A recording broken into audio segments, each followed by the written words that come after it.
আমার একটা হাঁসও যেন কোনো শিয়াল চুরি না করে।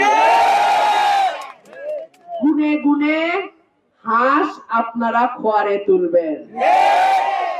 15 বছর হাল চাষ করলাম, বীজ দিলাম, ধান লাগাইলাম, ফসল কাটার সময় যদি মরুভূমি আসে কেমনটা লাগে?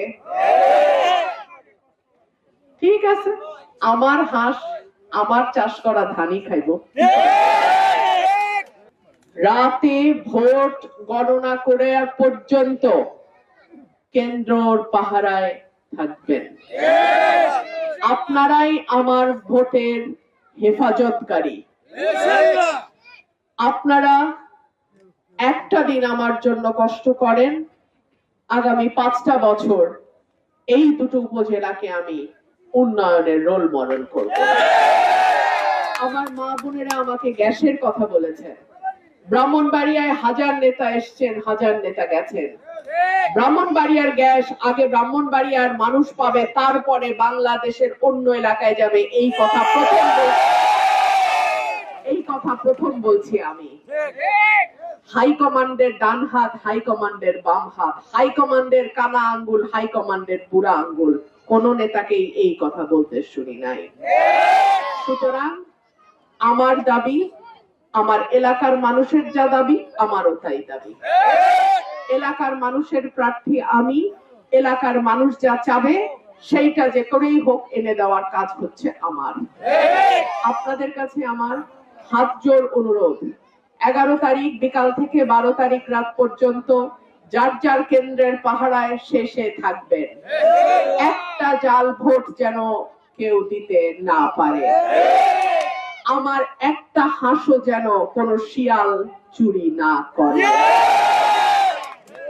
গুনে গুনে হাঁস আপনারা খোয়ারে তুলবেন।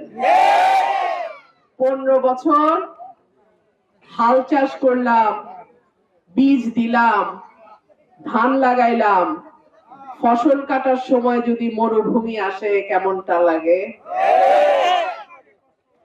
ঠিক আছে, আমার হাঁস আমার চাষ করা ধানই খাইব।